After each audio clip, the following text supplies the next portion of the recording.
The world did not know her as Elara. They only called her the Iron Maiden. Elara held the secrets to ancient medicinal prescriptions and chemical salves that could heal a man's deepest wounds in hours. But this gift made her a target. She was a prisoner, held by a ruthless strategist, who sold her skills to the highest bidder on the dark frontier. Her life was a golden cage. She remained silent, solving complex chemical ciphers in her mind, waiting for a chance to disappear. Hundreds of miles away, tucked deep within the jagged ridges of Thorne's Peak, a worthless mail-order bride had been abandoned in the snow. She was supposed to marry a local guard of the legendary Iron Reserve. But war reached the peak first. The groom was killed, and the frontier fell into chaos. News reached the lowlands that Thorne's Peak was now a place of death. Needing a miracle, a prescription, seeing no more profit in her, her captor threw Elara onto a supply wagon bound for the peak, expecting her to perish in the cold like the bride before her. When Elara finally reached the summit, the air was thin enough to burn. Inside a crumbling, frost-covered cabin, a single fire flickered. On the floor lay a mountain of a man. He was Silas the Bear, Thorne, the brother of the fallen guard and the last man alive who knew the secret of the Iron Reserve. Silas was a mess of blood and iron. He had been tortured by mercenaries, seeking the mountain's gold. His arm was shredded by a powder burn, and his body was still partially bound by the very ropes his enemies used to break him. Silas drifted between consciousness and death, looking like a wounded monster in the firelight. Elara stepped into the cabin, her breath hitching in the cold. She didn't have a gun or a key. She only had her worn wooden prescription box. She looked at Silas sprawled near the hearth. She felt no fear, only the professional drive to solve the cipher of his injuries. Silas felt her hand, cold and steady, on his feverish skin. It wasn't the touch of an enemy or a lover. It was the touch of a scientist. Elara didn't reach for the gold scattered nearby. She reached for her ointments. She began to cut the ropes away from his bleeding wrists. Elara was about to rewrite the fate of Thorne's Peak, starting with the man they called a beast. The flickering orange glow of the hearth was the only thing keeping the encroaching shadows of the Montana winter at bay. Inside the cabin, the air was thick with the metallic tang of blood and the sharp, medicinal scent of the ointments Elara had begun to spread across the table. Silas Thorne lay like a felled oak, his breathing heavy and ragged, a sound that seemed to vibrate through the very floorboards. Elara worked with a precision that bordered on the supernatural. Her fingers, though numbed by the high-altitude cold, moved with the grace of a master clockmaker. She wasn't just a healer. She was an architect of the human body. To her, Silas's mangled arm was not a mess of flesh and bone, but a broken machine that required a specific chemical sequence to restart. She reached into her wooden box, pulling out a small vial of a translucent, blue-tinted liquid, a distillation of rare mountain herbs and silver nitrates she had developed in the darkened basements of her former captor. As she applied the salve, the silence of the room was shattered. Silas's eyes snapped open. They were the color of storm clouds, wild and unfocused. Before Elara could react, his massive hand shot out, his fingers closing around her throat. The strength in his grip was terrifying, even in his weakened state. "Who sent you?" Silas rasped, his voice sounding like grinding stones. "Was it the Syndicate? Did they send a girl to finish what their lead couldn't?" Elara did not struggle. She looked directly into his eyes, her expression as calm as a frozen lake. She knew that fear was a scent that predators like Silas could track. "If I wanted you dead, Silas Thorne, I would have let the infection reach your heart an hour ago. Instead, I am the only reason you are still breathing." Silas stared at her, his vision slowly clearing. He saw the medicine chest, the cut ropes, and the absence of any weapon. Slowly, Almost reluctantly, he released his grip. He slumped back against the stone hearth, a groan escaping his lips as the cooling effect of the salve began to battle the fire in his veins. "You're the bride," he muttered, shaking his head. "The one they sent for my brother. He's dead. You're wasting your time on a mountain that's already been claimed by the vultures." "I was never a bride," Elara replied, turning back to her work.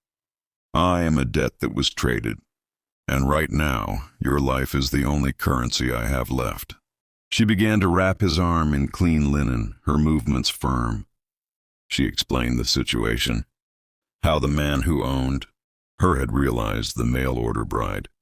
Roos was the perfect cover to get a specialist like her into the forbidden zone of Thorne's Peak, the mercenaries outside.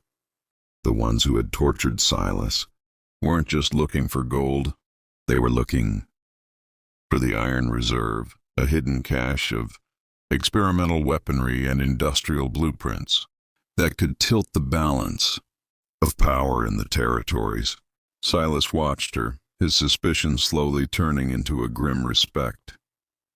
He had spent his life among men who valued only brawn and bullets. He had never met a woman who spoke in ciphers and carried a laboratory in a wooden box. "The reserve isn't just gold," Silas said, his voice dropping to a low whisper. "It's a legacy.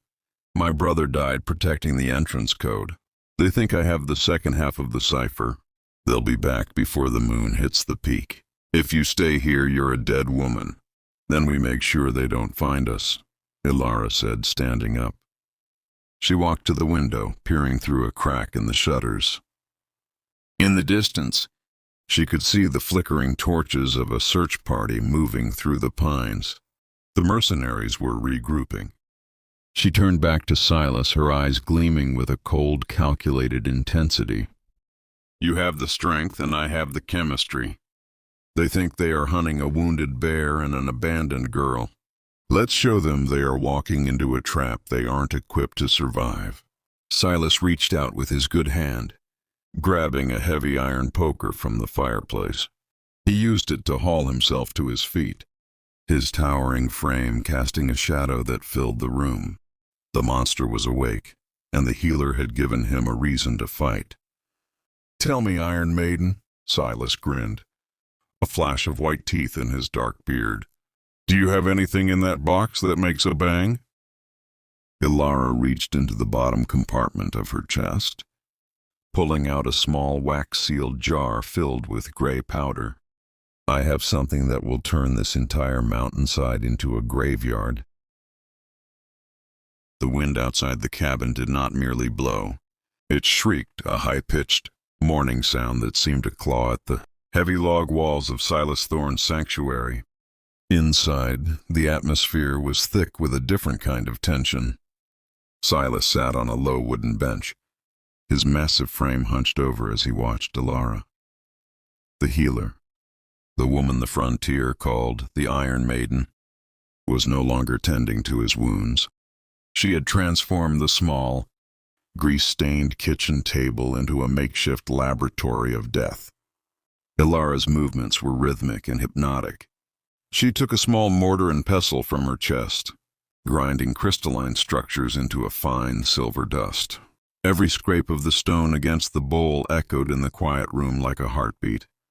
Silas watched her hands, slender, scarred by chemical burns, and steadier than any gunslingers he had ever known. He realized then that her power did not come from the steel she lacked, but from the terrifying knowledge she carried in her mind. "They are moving closer," Silas said, his voice a low rumble that felt like distant thunder. He didn't need to look out the window.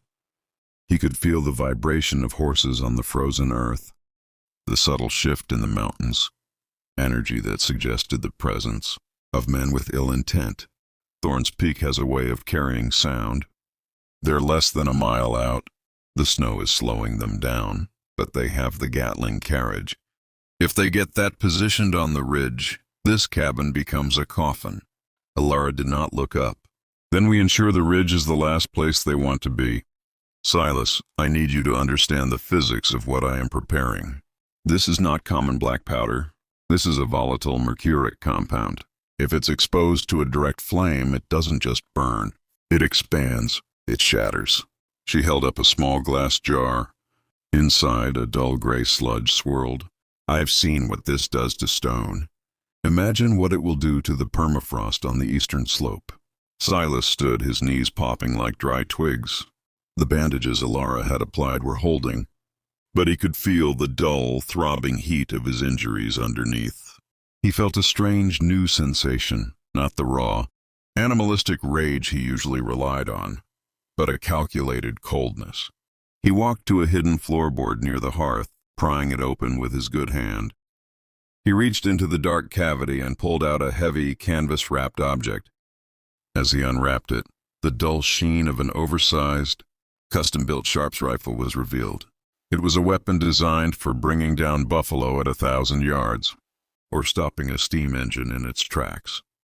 My brother called this the Ghost Maker, Silas whispered, running a calloused thumb over the receiver. If you can provide the bang, I can provide the delivery system. But Elara, if we do this, there's no turning back. The Syndicate, the strategist who sold you, they won't just want the reserve anymore. They'll want your head on a spike for what you've done here. Elara finally looked up, her blue eyes reflecting the dying embers of the fire. They have wanted my head since I was 12 years old. Silas, I have spent my life as a tool for men who build empires on the bodies of the poor. For once, I would like to build something that belongs to me, even if it is only a grave for my enemies. The two of them moved with a silent, newfound synchronicity. Silas began to prepare the perimeter, hauling heavy logs and frozen carcasses of game to create barricades. Despite his pain, his muscles moved with the memory of 100 battles. He was a creature of the frontier, a man carved out of the very granite of the mountain. Every breath he took was a testament to his survival, and every drop of blood he had shed was a debt he intended to collect. Meanwhile, Elara was meticulous. She took the gray sludge and began to coat the underside of the heavy iron pots and pans in the kitchen. She created reactive zones around the cabin, placing small, pressurized vials in the snow where the mercenaries were most likely to seek cover. She was mapping out a kill zone, using the terrain against the invaders. As the moon reached its zenith, hanging over the peak like a cold, unblinking eye, the first of the torches appeared. They were small, flickering orange dots against the blue-white expanse of the snow. The mercenaries were not hiding. They were coming with the arrogance of men who believed their numbers and their technology were invincible. In the center of the formation was the Gatling carriage, a monstrous piece of engineering, its multiple barrels glinting in the moonlight. Leading the pack was a man known only as the Colonel, a disgraced officer with a penchant for high-stakes cruelty. He had been chasing the Iron Reserve for 5 years, and the woman he believed was a worthless bride was the last obstacle.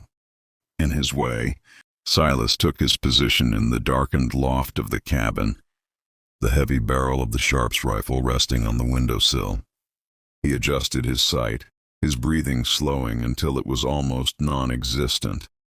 Below him, Elara sat by the hearth, her back to the door, her hands folded in her lap. She looked like the abandoned girl they expected to find, a fragile, broken thing waiting for her fate. It was the ultimate deception. The first shot didn't come from a gun. It came from the ridge. A mercenary stepped on a patch of soft snow that Elara had, treated with her mercuric salts. The explosion was not a roar, but a sharp, crystalline crack that sent a shockwave through the ground. The man was thrown 30 feet into the air, his scream cut short by the freezing wind. "Now!" Elara whispered to the shadows. From the loft, Silas pulled the trigger. The Ghostmaker roared, a massive gout of flame erupting from the muzzle. The heavy slug traveled through the night air, striking the lead horse of the Gatling carriage with the force of a falling star. The animal went down instantly, the carriage tilting and sliding toward the edge of the precipice. The siege of Thorne's Peak had begun, but the mercenaries weren't fighting a man or a woman. They were fighting the mountain itself, and the mountain was angry. The cabin was filled with the smell of spent gunpowder and the sharp, ozone tang of Elara's chemicals. Outside, the mercenaries were reeling from the first wave of explosions.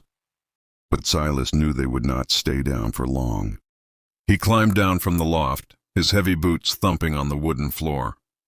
He looked at Elara, who was calmly resetting a glass vial on the table. She looked like an angel of death in the dying firelight. "They will be back with twice the fire," Silas growled, wiping blood from his brow. "The colonel does not take losing well. If we do not open the reserve now, we won't have enough ammo to see the sun rise." The hidden cipher. Elara walked toward the heavy stone hearth. She did not look for a lever or a key. Instead, she reached into her medicine box and pulled out a small magnet and a bottle of fine iron filings. She sprinkled the dust onto the stone mantle, and as if by magic the dust began to move, forming a pattern that pointed to a specific brick.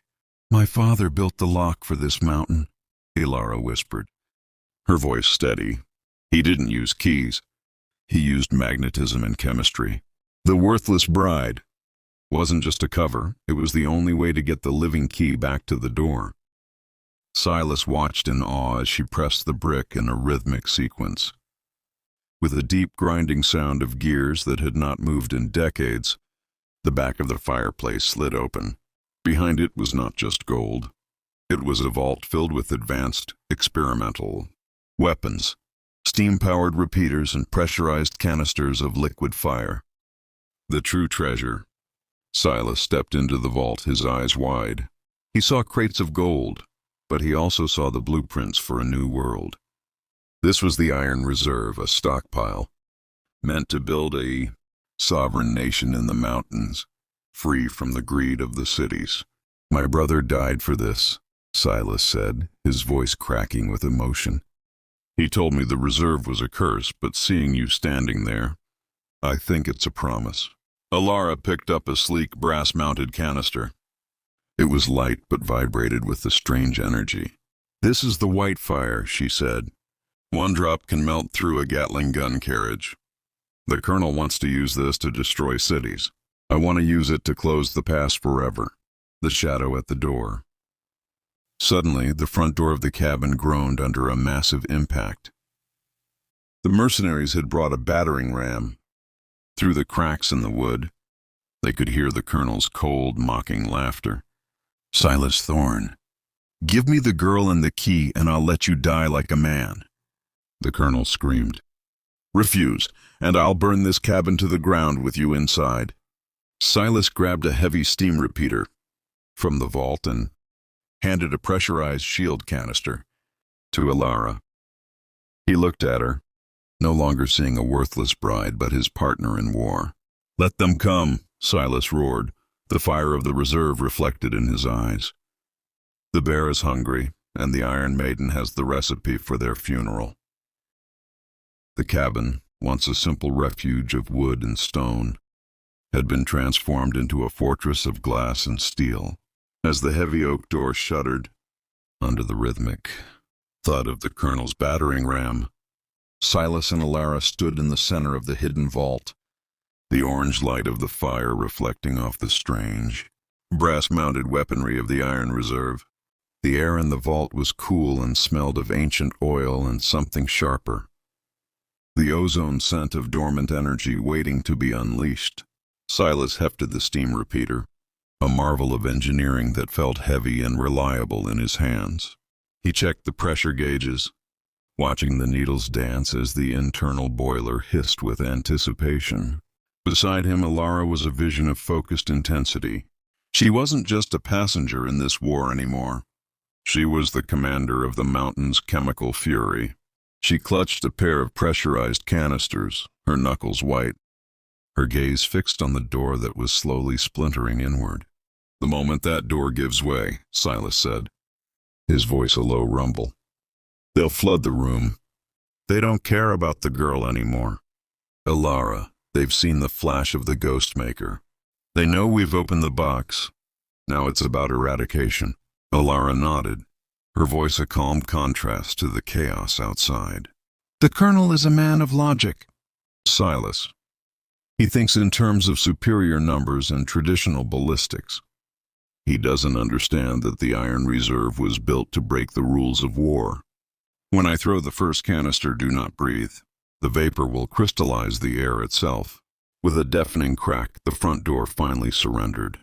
The wood shrieked as it was torn from its hinges, and the cold Montana night rushed in, bringing with it the smell of pine and the metallic scent of a dozen rifles. Kill the man! Secure the Maiden! The Colonel's voice echoed from the darkness of the porch. The first wave of mercenaries surged into the cabin, their silhouettes dark against the snow-covered ground outside. They moved with the professional efficiency of trained killers, their rifles raised. But they weren't prepared for the man waiting for them. Silas stepped out from the shadows of the hearth, the steam repeater roaring. It wasn't the sharp crack of a traditional Winchester. It was a rhythmic, mechanical pounding, thump, thump, thump, as high-velocity slugs, driven by pressurized steam, tore through the front rank of invaders. The mercenaries were thrown back, their coats shredded, their screams drowned out by the hiss of the weapon. Fall back! It's a Gatling! He's got a Gatling! One of the mercenaries screamed, but it was too late. From behind Silas, Elara stepped forward. With a practiced motion, she twisted the seal on the first canister and hurled it toward the broken doorway. It didn't explode with fire. Instead, it shattered into 1,000 shards of blue-tinted glass, releasing a thick, rolling cloud of white mist. As the mist touched the air, the temperature in the room plummeted. The condensation on the walls turned to frost instantly. The mercenaries who were caught in the cloud froze where they stood, their lungs seizing, their weapons becoming too cold to hold. It was the white fire, an endothermic reaction that sucked the heat out of the very atmosphere. The Colonel, standing safely behind the ridge of the porch, watched in horror as his men were turned into statues of ice. His face twisted in a mixture of greed and fury. Bring up the thermal units! Burn them out! If we can't have the girl, we'll melt the mountain until she's all that's left. From the darkness of the pines, a new sound emerged, the low, guttural chug of a mobile furnace. The Syndicate had brought more than just guns. They had brought industrial flamethrowers designed for clearing tunnels. Huge plumes of orange flame began to lick at the edges of the cabin, the intense heat clashing with Elara's. Frost cloud and a violent explosion of steam and mist. The cabin began to shake as the temperature fluctuated wildly. Silas grabbed Elara by the shoulder, pulling her back into the safety of the vault. The wood won't hold. The expansion is going to bring the roof down. That's exactly what I want, Elara replied, her eyes bright with a dangerous light. She reached for the final, largest canister in the vault, a glass orb filled with a swirling golden liquid. Silas, get to the back tunnel. This mountain was built with a failsafe. If the reserve is compromised, the peak is designed to seal itself. I'm not leaving you, Silas growled, his grip tightening. You aren't leaving me, she said, looking him in the eye. We are leaving them, together. As the mercenaries breached the inner walls, their flamethrowers turning the cabin into a literal hellscape, Elara smashed the golden orb against the floor of the vault. A blinding light, brighter than the sun, filled the room. It wasn't a fire. It was a transmutation. The stone floor began to liquefy, creating a white-hot barrier between them and the invaders, as the roof of the cabin finally collapsed under the weight of the mountains, snow and the heat of the fire. Silas and Elara disappeared into the darkness of the lower tunnels, leaving behind a graveyard of ice and fire for the men who had tried to claim them. The world above was a cacophony of fire and ice, but the tunnels beneath Thorne's Peak were filled with a heavy, suffocating silence. Silas and Elara moved through the darkness, the only light coming from the faint, rhythmic pulse of the brass lantern Elara carried. The walls here were not made of rough-hewn rock. They were lined with the same reinforced iron plates that protected the reserve. This was the artery, a secret passage designed by Elara's father as a last resort, a way to vanish when the world finally came to burn the mountain down. Silas leaned heavily on Elara's shoulder, his breath coming in ragged gasps. The heat of the final explosion had cauterized his wounds, but the sheer physical toll of the night was catching up to him. Yet every time he looked at the woman beside him, he saw strength that defied the frail image of the bride he had expected. She wasn't leading him to safety. She was leading him to a choice. "The tunnel ends at the Great Divide," Elara whispered, her voice echoing off the cold metal walls. "Beyond that is the valley. No one knows about the path from the south. We could be gone before the colonel even clears the rubble of the cabin." "He won't stop," Silas grunted, his hand tightening on the grip of the steam repeater. Men like him, they don't see gold or secrets. They see a challenge to their ego. "He'll hunt us until the snow turns to blood." The ambush at the divide. As they emerged from the mouth of the tunnel into the crisp morning air of the southern slope, the sun was just beginning to bleed over the horizon. The valley below was a sea of mist, untouched and silent. But as they stepped onto the narrow ledge that led down to the tree line, a sharp metallic click rang out from the rocks above. "I told you, Silas," a cold, cultured voice drifted down from the crags. "I don't take losing well." The colonel stood on a high outcrop, his uniform singed and his face scarred by the frostburn of Elara's white fire. Behind him stood his remaining elite guards, their rifles leveled at the pair on the ledge. The colonel wasn't holding a gun. He was holding a remote detonator, a piece of technology linked to the very foundation of the artery they had just exited. "You thought you were the only ones who knew the blueprints?" The colonel laughed, a sound devoid of joy. "Your father was a genius, Elara, but he was a man of many debts. He sold the schematics to the Syndicate years ago. I knew about the southern exit before you were even born." He looked down at the brass canister Elara still clutched. "Give it to me." The formula for the white fire. The codes for the reserve's remaining vaults. "Do it, and I'll let Silas live out his days as a hermit in the valley. Refuse, and I blow this ledge into the abyss." Elara looked at Silas. In his eyes, she saw the bear, a man who had spent his life guarding a mountain that had brought him nothing but pain. Then she looked at the colonel, a man who wanted to turn her father's life's work into a weapon of mass destruction. She stepped forward, holding the canister high. "You want the secret of the Iron Maiden, Colonel? You want to know how the mountain heals and how it kills?" She didn't wait for an answer. With a swift, violent motion, she didn't throw the canister at the colonel. She smashed it against the iron door of the tunnel exit behind her. The reaction was instantaneous. The blue mist didn't just cloud the air. It acted as a catalyst for the thermal deposits inside the mountain. The ground beneath their feet began to groan. The colonel's eyes widened in realization.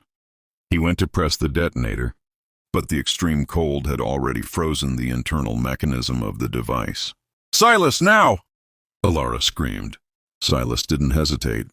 He swung the heavy steam repeater upward, not at the soldiers, but at the overhanging ice shelf above the colonel's position. The high-velocity slugs tore into the frozen mass, shattering the delicate balance of tons of snow and rock. The descent into peace. The avalanche was a roar that silenced the world. It swept the colonel and his mercenaries into the deep gorge, burying the Syndicate's ambitions under 1,000 tons of Montana granite. The entrance to the Iron Reserve was sealed forever, not by a key, but by the mountain itself. Silas grabbed Elara, shielding her with his body as the shockwave passed. When the dust and snow finally settled, the ledge was gone, the tunnel was gone, and the war was over. They were standing on a small outcropping, overlooking a valley that was now truly theirs. Months later, stories began to circulate in the lower territories. Tales of a massive mountain, man and a woman with eyes like the high country, Sky who lived in a cabin where the flowers bloomed, even in the dead of winter. They said the woman could heal any wound with a touch, and the man could stop a storm with a look. They weren't a mail-order bride and a wounded beast anymore. They were the keepers of the new frontier. Silas had found a reason to live beyond the shadow of his brother's ghost, and Elara had finally found a place where her knowledge was used to grow life rather than end it. As the sun set over the final horizon of Thorne's Peak, Silas sat on the porch of their new home, his hand resting in Elara's. The iron reserve was buried, its secrets safe, but the true treasure, the bond forged in the fires of the mountain, was only just beginning to shine. The legend of Thorne's Peak doesn't end here.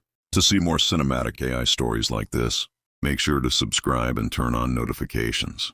Share this video with a friend who loves a good mystery, and comment below, what would you do with the secrets of the Iron Reserve?